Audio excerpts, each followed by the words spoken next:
அவர் அவனுக்கு இறங்கி அவன் படுகுழியில் இறங்காதபடிக்கு நீர் அவனை ரட்சியும். மீட்கும் பொருளை நான் கண்டுபிடித்தேன் என்பார். இருங்க மறுபடியும் அந்த வசனம் போடுமா? அவர் அவனுக்கு இறங்கி அவன் படுகுழியில் இறங்காதபடிக்கு நீர் அவனை ரட்சியும்.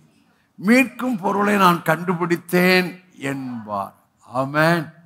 மீட்கும் பொருளை நான் கண்டுபிடித்தேன். பவுல் என்ன சொல்கிறார்? தேவன் ஒருவரே, தேவனுக்கு மனுஷன் நடுவே மத்தியஸ்தர் ஒருவரே, எல்லாரையும் மீட்கும் பொருளாக தன்னை ஒப்பு கொடுத்த இயேசு கிறிஸ்து அவரே கண்டுபிடித்தேன் என்பார். இன்னைக்கு மீட்கும் பொருள் இயேசுங்க. அது என்ன கஷ்டம், என்ன நஷ்டம், மீட்கும் பொருள் இயேசு. அது மீட்கப்படும். சிறுமைப்படுத்தப்பட்ட நாட்கள், துன்பத்து கண்ட வருஷங்கள் உனக்கு மீட்கப்படும். அடுத்த வசனம் தான் முக்கியம்.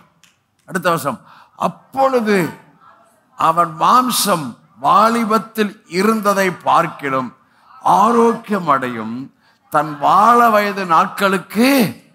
ஐயா, மீட்புக்குள்ள உங்களுக்கு எனக்கு ஆசீர்வாதம். உங்கள் மாம்சம் வாலிபத்தில் இருந்ததை, வாலிபம்னா எத்தனை வயசு வரைக்கும்? 30 வயசு வரைக்கும் வச்சுக்கலாப்பா. ஓகே, 30 வயசு வரைக்கும் தான் வாலிபம். ஏன்னா தாவீது 30 வயசுல ராஜாவானா, யோசேப்பு 30 வயசுல எகிப்துக்கு அதிபதியானா, இயேசு 30 வயசுல ஞானஸ்நானம் எடுத்தார். அப்ப 30 அந்த மீட்கும் பொருளுக்குள்ள அவன் மாம்சம், இந்த சரீரெல்லாம் வாலிபத்தில் இருந்ததை பார்க்கிலும் என்ன அடையுமா? அப்ப என்ன அர்த்தம்? நீங்க ஒவ்வொரு நாளும் முன்னால போறீங்க, ஆனா உங்களுக்கு ஆரோக்கியம் உங்க கூடயே வந்துகிட்டு இருக்கு. ஒவ்வொரு நாளும் முன்னால போறீங்க, ஆனா நீங்க 30 வயதுக்கான ஆரோக்கியத்தையும் பலனையும் உடையவர்களா இருக்கிறீர்கள். வாழ வயது மீட்கும் பொருளாக உங்களுக்கு ஆசீர்வாதமாய் கொடுக்கப்படும். என் சபையில பலவீனம் ஒருவன் இல்லைங்க, நீங்க புரிஞ்சுக்குங்க. ஒருவருக்கு ஒரு குறை இல்லைங்க, அவர் ஆரோக்கியத்தில் நம்ம இருக்கிறங்க.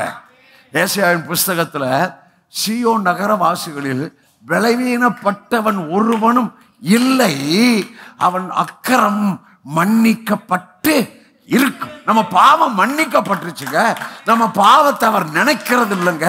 ஆகவே என்னுடைய சபையில எனக்கும் சரி, உங்களுக்கும் சரி, பிள்ளைகளுக்கும் சரி, பிள்ளைகளுக்கும் சரி, பாவம் மன்னிக்கப்பட்டு பாவத்தை அவர் நினையாது இருக்கிறபடியால் உங்க மேல ஒரு சுகம், ஆரோக்கியம் பெற